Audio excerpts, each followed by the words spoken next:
Top stories. All schools closed for 2 weeks due to the COVID-19 outbreak in St. Kitts and Nevis. No lockdown in sight, says health officials. And St. Peter's residents should get normal water supply by Tuesday night.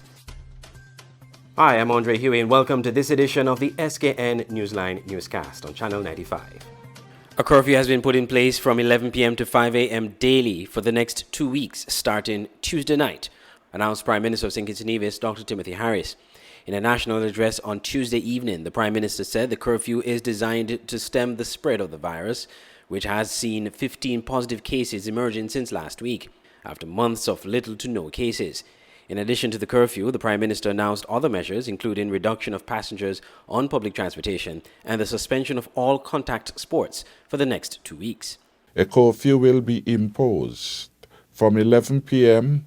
to 5 a.m. daily, starting from tonight, and for 14 days in the first instance, to decrease the possibility of continued spread of the virus. The number of passengers and public transportation, that is buses and ferries, will be reduced to 50% of the established capacity. This is to facilitate physical distancing and a resultant reduction in the risk of transmission of the deadly virus. Thirdly, strict adherence to non-pharmaceutical measures, that is, mask wearing, sanitizing, and physical and social distancing, must be observed in the public and at places of business and worship. Remember, your personal responsibility in this fight is of utmost importance. Fourth, all contact sports are suspended for the next 2 weeks. Schools remain closed for the next 2 weeks and no local examination will be conducted during this time. If schools will remain closed for 2 weeks in the first instance to facilitate contact tracing, testing, and other necessary precautions consistent with the COVID-19 Prevention and Control Act. Parents are advised to keep children safely at home. No local examinations will be administered during this period of school closure. The Ministry of Education has already begun to engage CXC to discuss alternative arrangements for any examinations scheduled during this time. Students, teachers, and parents will be subsequently informed of the relevant decisions taken by CXC. Teachers will engage students from grades 3 and higher via the established online modality of MS Teams. Absolutely no mass events will be allowed, as these could be super spreader events. 7. Funerals must be adhered to COVID-19 protocols and be mindful of capacity in the church. 8. Surveillance and extended contact tracing will continue. 9. Effective May the 29th, 2021, only fully vaccinated travelers will be allowed entry into St. Kitts and Nevis until further notice. Exemptions will be considered for citizens and residents. Effective May 29th, 2021, only fully vaccinated travelers will be allowed entry into St. Kitts and Nevis until further notice. Exemptions will be considered for citizens and residents. The Prime Minister also used the opportunity to encourage persons to vaccinate.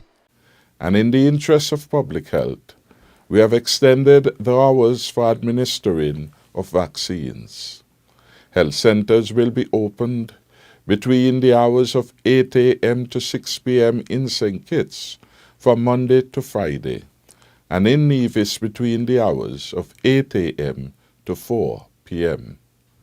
Extended hours of service will apply on Saturdays from 9 a.m. to 4 p.m. until further notice. Please note that vaccines are a scarce commodity globally, but my government continues to work behind the scenes to secure extra doses of vaccines so that we would have sufficient to reach a herd immunity threshold. Up to Newstime Tuesday, there were 15 active cases of COVID-19 in St. Kitts and Nevis. Andre Huey, Skn Newsline. As efforts continue apace to stem the spread of the COVID-19 cluster, authorities have steered clear of the need for a lockdown, but are pushing alternative avenues to contain the spread. Skn Newsline's Glenn Bart reports.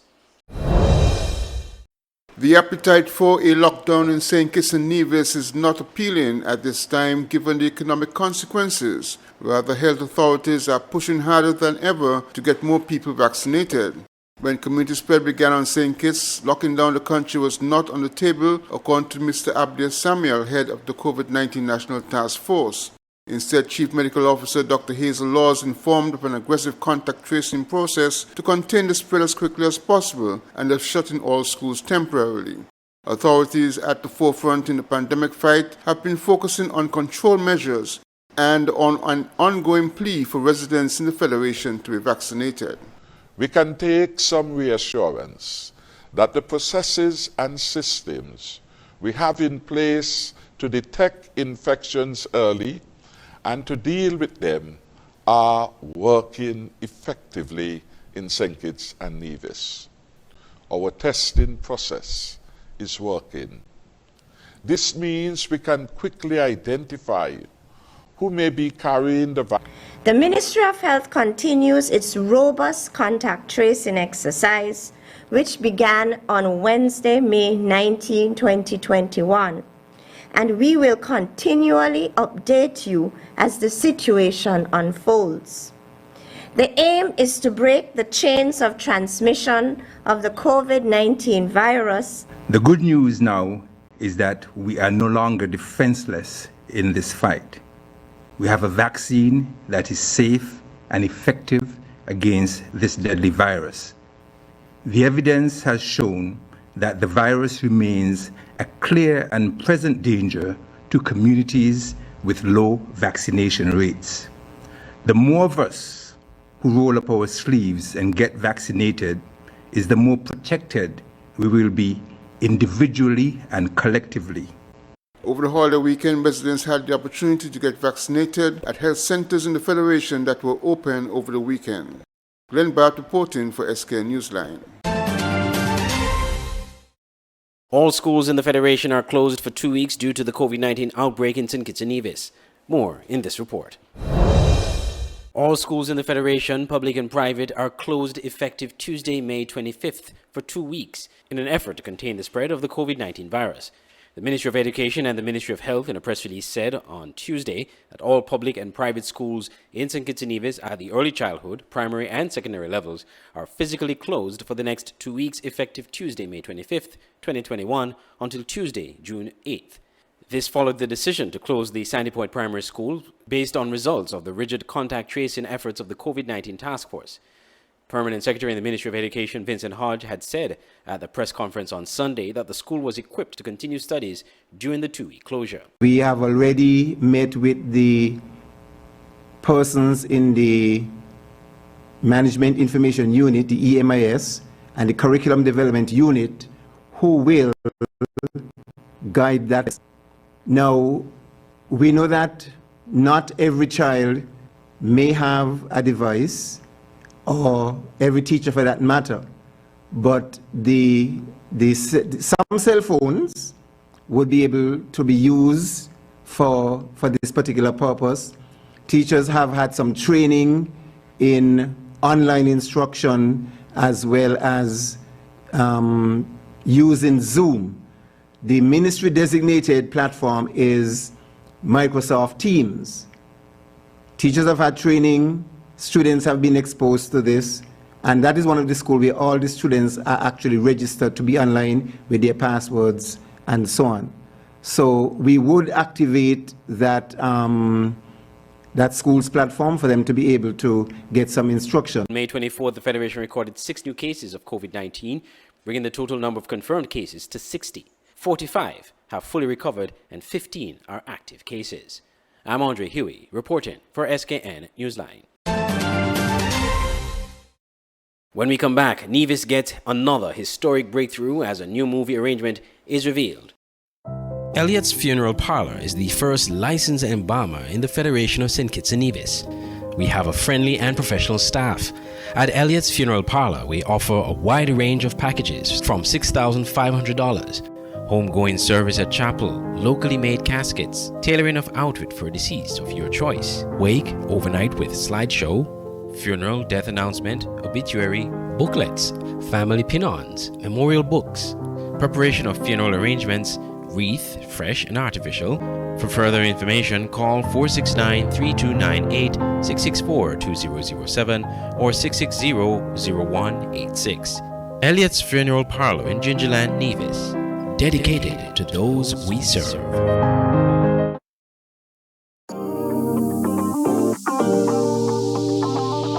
I need some veggies for dinner.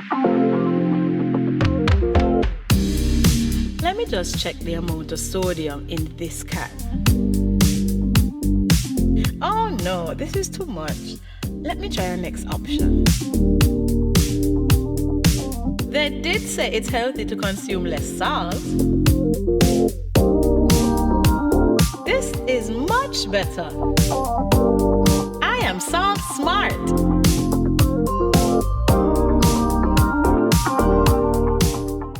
Football is back, and the St. Kitts and Nevis Football Association will be bringing you live football on its website, www.sknfa.com, with Premier League Live. Without fans in the stadium due to COVID-19 protocols, you can now watch every single Premier League match this season on www.sknfa.com and click on Live TV. Games are shown live on every match day with halftime and post-game shows. It's Premier League Live. Commentary, analysis, action. Never miss a game. Bless up, Dejo here, and I'm doing my part in the fight against COVID-19 by following all safety protocols and, most importantly, rolling up my sleeve for the vaccine. So I'm encouraging you to do the same, because that's our best shot of protecting ourselves, our family, and our friends. So don't wait, vaccinate. Let's roll up to roll out.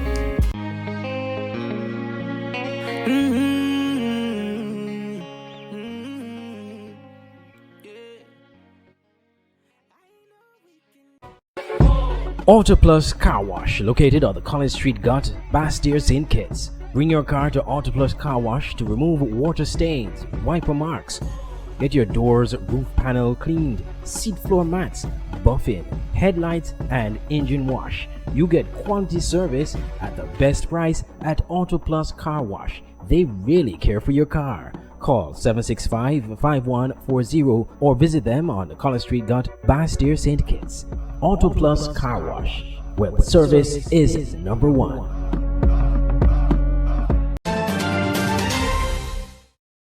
Welcome back.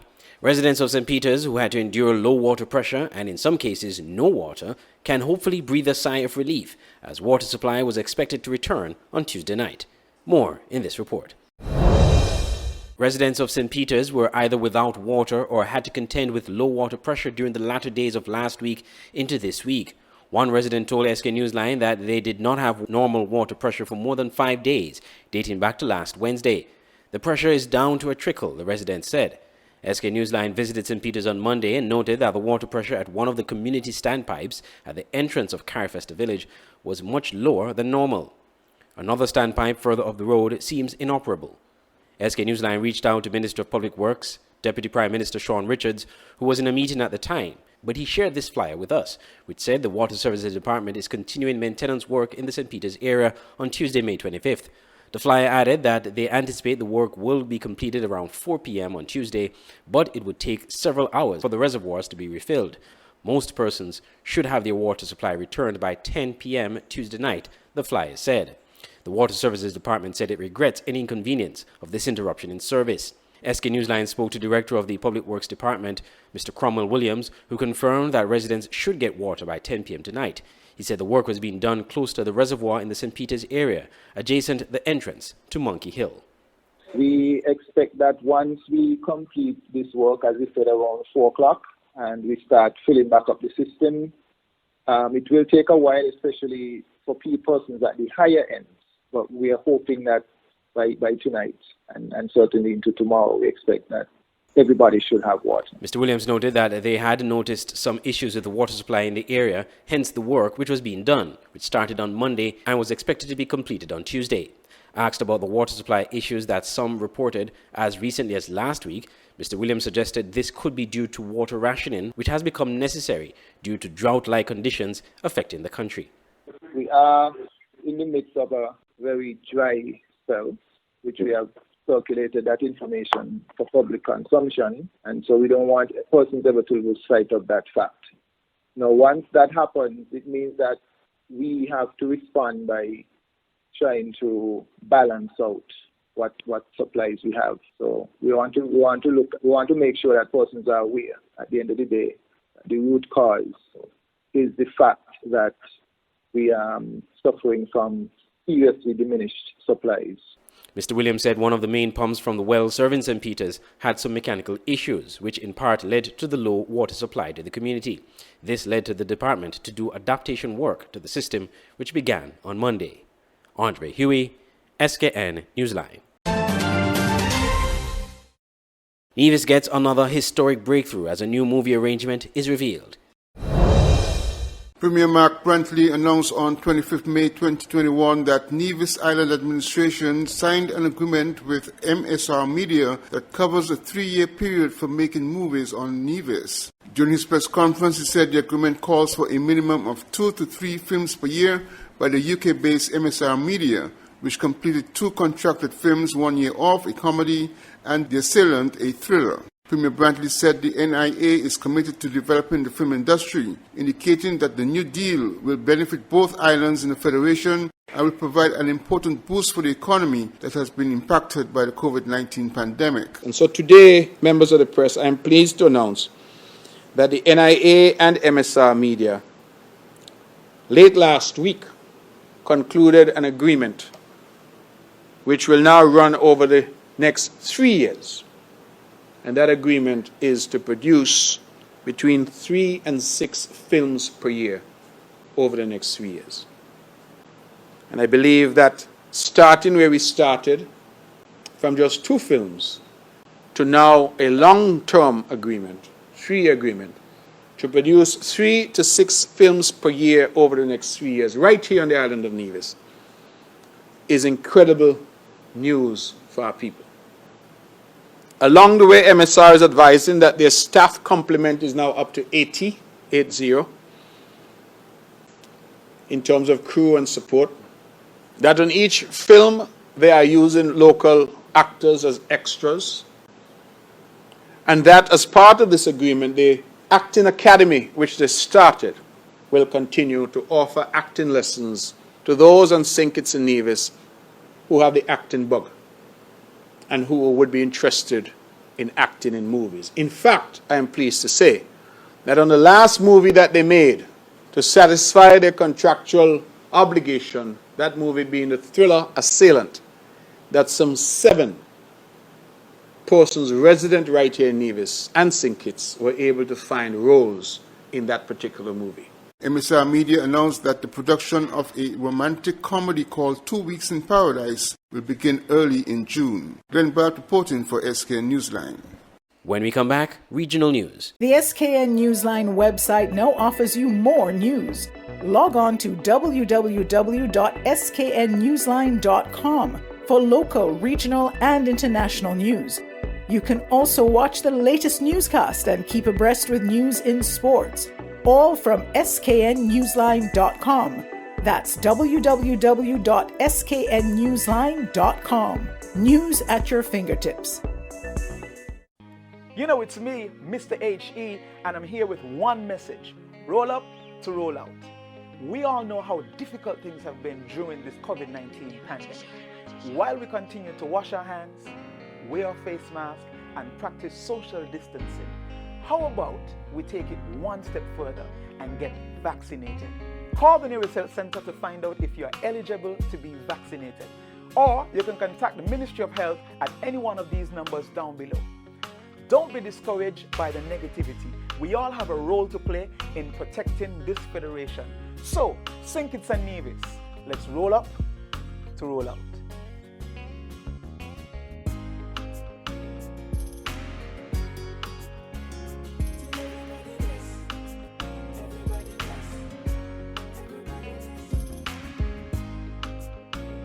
Stay abreast with news on St. Martin with SMN News.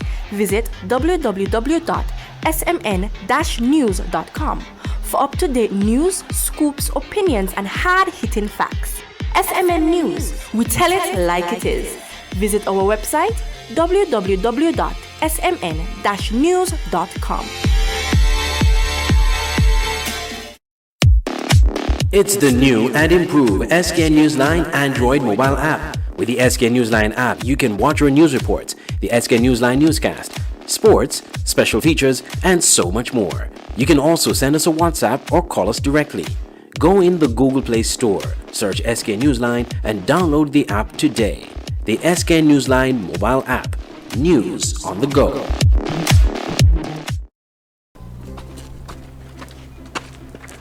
Junior, can I get popcorn, please? Santel, CNDF.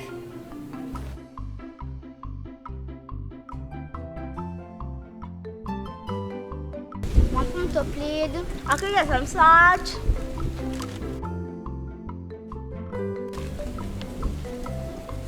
More, please.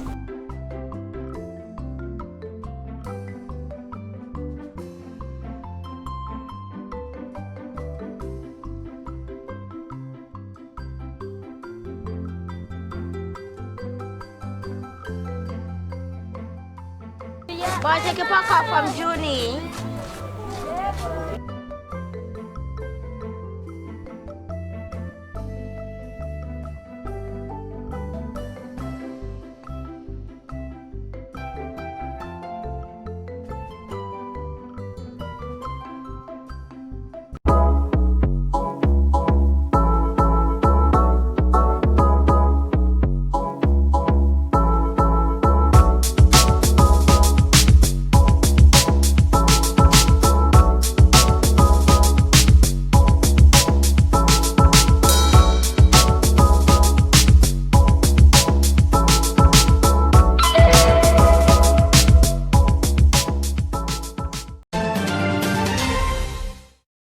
Welcome back. We turn our attentions now to regional news. Antigua and Barbuda's Prime Minister Gaston Brown called for greater equality and accessibility of COVID-19 vaccines as small and vulnerable states are to fight the pandemic. More from this ABS TV report. The 74th World Health Assembly Monday brought together the world's foremost minds on the COVID-19 pandemic. This country's Prime Minister, the Honorable Gaston Brown, addressed the virtual gathering and used alliteration to full effect in describing the havoc wreaked by COVID-19. To refuse vaccines is to court death. We are fighting a war with a grim, pernicious, and pervasive reaper of death and destruction. No nation has escaped it. No nation is immune from it, and no nation can isolate itself from it. Urgent calls to action took center stage in the Prime Minister's presentation. Brown highlighted the pressing need for vaccine equity. It should distress us all that of the 1.6 billion vaccines already administered globally, over 50% have gone to wealthy countries, while low-income countries and vulnerable states have received minuscule amounts. Vaccine equity is critical to achieving global herd immunity and to contain the emergence of more deadly and debilitating COVID-19 variants. This ignoble system of vaccine apartheid must end, and end now. Prime Minister Brown also denounced travel restrictions against countries like Antigua and Barbuda and inequitable access to the COVAX facility. These, he says, should come to an immediate halt. Our countries are teetering on the brink of economic disaster. In this context, we make an appeal to relax travel restrictions for vulnerable small states and rectification of the qualifications for access to the COVAX facility so that account is taken of the profound vulnerabilities of small island states. Vulnerability should be one of the determinants for vaccine accessibility. The Assembly was convened under the theme Ending this Pandemic, Preventing the Next. building together a healthier, safe and fairer world. For ABS News, I'm Ursil Charles Jr. In Jamaica, the central bank comments on concerns over rising food prices there, as we hear in this Television Jamaica report. Up first this evening, food prices are rising, but the Bank of Jamaica today disclosed it does not expect the impact on overall consumer prices to push inflation above its target range of 4 to 6%. BOJ Governor Richard Biles was speaking today at the first Monetary Policy News Conference hosted by the newly autonomous central bank. Andrew Laidley reports. Over the past few weeks, the prices of basic foods such as flour, chicken and eggs have been increasing as the commonly traded food commodities on the world market reach their highest level since June 2014. But the Bank of Jamaica is optimistic that, despite the price increases, its inflation target of 4 to 6% will not be affected. Beyond this horizon of December of this year, our forecast for inflation is to remain within the target range of 4 to 6%. Inflation is projected to average 4.8% over the next 2 years, a forecast that anticipates that commodity, oil and grain prices will not rise much beyond current levels. We anticipate that this will directly affect domestic transport and processed food inflation. Mr. Biles explained that consumer prices will be tempered by lower agricultural prices. A resumption of domestic GDP growth and some imported inflation are projected to support moderately higher core inflation over the forecast period. The outlook for core inflation also contemplates the effects of one-off adjustments in selected regulated prices. Still, Mr. Biles outlined the risks to the inflation target. The risks to inflation are, however, skewed upwards. These upside risks, which could cause inflation to be higher, include a stronger than anticipated impact of international commodity prices on domestic prices. In the near term, lower than anticipated agriculture inflation in the June and September 21 quarters is a downside risk. The government has said it is looking at ways to cushion the effects of the increase in food prices on consumers. Agriculture Minister Floyd Green disclosed that meetings are taking place with various groups to discuss possible interventions. He says a presentation will be made at the next meeting of Cabinet. The price gains have been driven by supply shortfalls for some food commodities, especially corn and soybeans, and strong demand for feed commodities. Andrew Laidley, TVJ News. Internationally, the European Union has decided to ban Belarusian airlines from European skies after a flight was diverted to Minsk on Sunday and a dissident journalist arrested. More from the BBC. The European Union has cut Europe's air links with Belarus over the arrest of the opposition activist Roman Protasevich, who was seized when his Ryanair plane was forced to land in Minsk. US President Joe Biden has accused Belarus of a shameful assault on dissent and freedom of the press. Mr. Protasevich has appeared on a video apparently confessing to organising mass protests against President Lukashenko. He says he's being treated well and is cooperating with investigators, but his forehead looked bruised and his colleagues say he has been beaten. Our correspondent Mark Lobel reports. A hijacking, an affront to international norms, playing Russian roulette with innocent civilians' lives. Some of the charges levelled against Belarus by the US, UK, EU and UN after this Ryanair plane was unexpectedly diverted to land in Minsk. We've not seen anything quite as outlandish, as deceitful, as dangerous as this for at least 30, 40, maybe 50 years. All apparently to kidnap this man, opposition journalist Roman Protasevich, for running an opposition news channel on the social media platform Telegram, where anti-government protests are organised. Roman was later seen in a video released by the Belarus authorities, but we're not showing it because it looks like he was filmed under duress. Roman's forehead looks bruised. His father is concerned at what he calls a terrorist act. We hope that he will cope. We hope that he will stay himself, not give in to any of their tricks. We are afraid to even think about it, but it's possible he could be beaten and tortured. The EU is furious. Its leaders are demanding Roman Protasevich be freed immediately and democracy returned. They've agreed a ban on Belarusian flights from all EU airspace and airports, and further penalties on officials and assets in Belarus.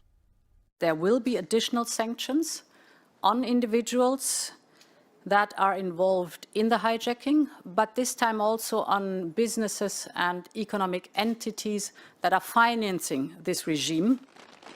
Since disputed elections last August, this man, Belarus's President Alexander Lukashenko, has cracked down on dissent. He's had hundreds of activists detained, many others fled the country into exile, among them Roman Protasevich. His capture, from high in the sky, may become the highest profile one yet. Mark Lobel, BBC News. Well, as we heard, Belarus is already under sanctions because of the clampdown on those demonstrations last year. I've been speaking to Nick Beek, our correspondent in Brussels, and I asked him how effective those sanctions already in place had been. I think it could be argued that it's had very little impact, the sanctioning of those 88 individuals and some other entities. So far, they've been subject to an EU travel ban, also freezes on their assets that they may have within the European Union bloc. So although late last night at that press conference, Ursula von der Leyen was saying that the EU has acted very quickly and unanimously in agreeing this package of measures, we will quite frankly have to see what exactly the impact is, because so far there is no specific detail on these additional sanctions, no time frame for it. We know that EU officials will be working very quickly, we're told, in the coming days to draw up a list of further sanctions. But until we see that, I think it's hard to assess just what the impact will be. Just looking at what we do know, I mean, the ban on the flights over Belarus, the airspace or whatever, how disruptive is that going to be? I mean, presumably they'll get paid, won't they, for use of the airspace, but that's not going to amount to very much in cash terms, is it? No, I think the language is so strong, Tim, talking about an international hijacking, aviation piracy, state-sponsored terrorism. The EU leaders wanted to send a message related to aviation, and so they blocked Belarusian aircraft from coming into EU airspace. They're urging all EU carriers to basically to follow suit and not go into Belarusian airspace. So it works both ways, as part of this. But I think some people are mindful that the country may be cut off by this, isolated further. And of course, there is a risk there that if they do feel isolated, they fall into the embrace of Russia, Vladimir Putin looking on all along. Nick Beek in Brussels. Tens of thousands of people are being evacuated from 2 states in India as a severe cyclone bears down on the east coast. It is likely to come ashore on Wednesday and is the second cyclone to hit the country in just over a week. Al Jazeera's Charles Stratford reports. Tropical cyclone Yas is approaching the coast of Bengal in northeast India fast. Meteorologists say very warm sea temperatures will intensify the storm's power in the coming hours. They say wind speeds could reach up to 150 kilometers an hour. Some coastal areas are already flooded by the storm's surge. Emergency services are trying to organize evacuations. Leave your homes and property now. Civil defence teams are here, shouts this man. Families have found shelter in schools and government buildings away from the shore. In these areas near Chandpur, there has been a rise in the seawater levels from Tuesday morning. The water from the sea has entered our village in many places, and the officials from the disaster management teams are trying to cut channels to remove the seawater. On Monday night, most residents from the low-lying areas of the village have been moved to safer locations. India's meteorological department said early Tuesday that the storm was approximately 320 kilometers away from the coast of West Bengal and expected to make landfall on Thursday. It warns a storm surge could flood coastal areas in Odisha and Kolkata with up to 4 meters of water. India's National Disaster Response Force says it has put on standby 112 emergency teams to help with evacuations. This will be the second powerful cyclone to hit India in the last 10 days. More than 100 people were killed by a cyclone that hit the state of Gujarat in northwest India earlier this month.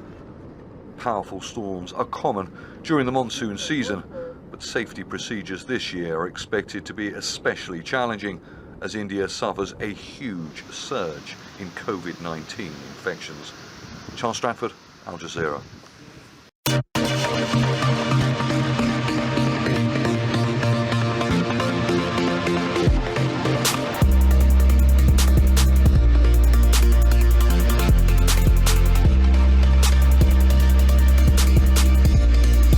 Deer Bay was the only team on Sunday to register a victory in the SKNFA Premier League. TGE Deer Bay Eagles scored a huge 2-0 victory over Trafalgar South Stars on Sunday in the SKNFA Premier League on a day when the 2 other matches ended goalless.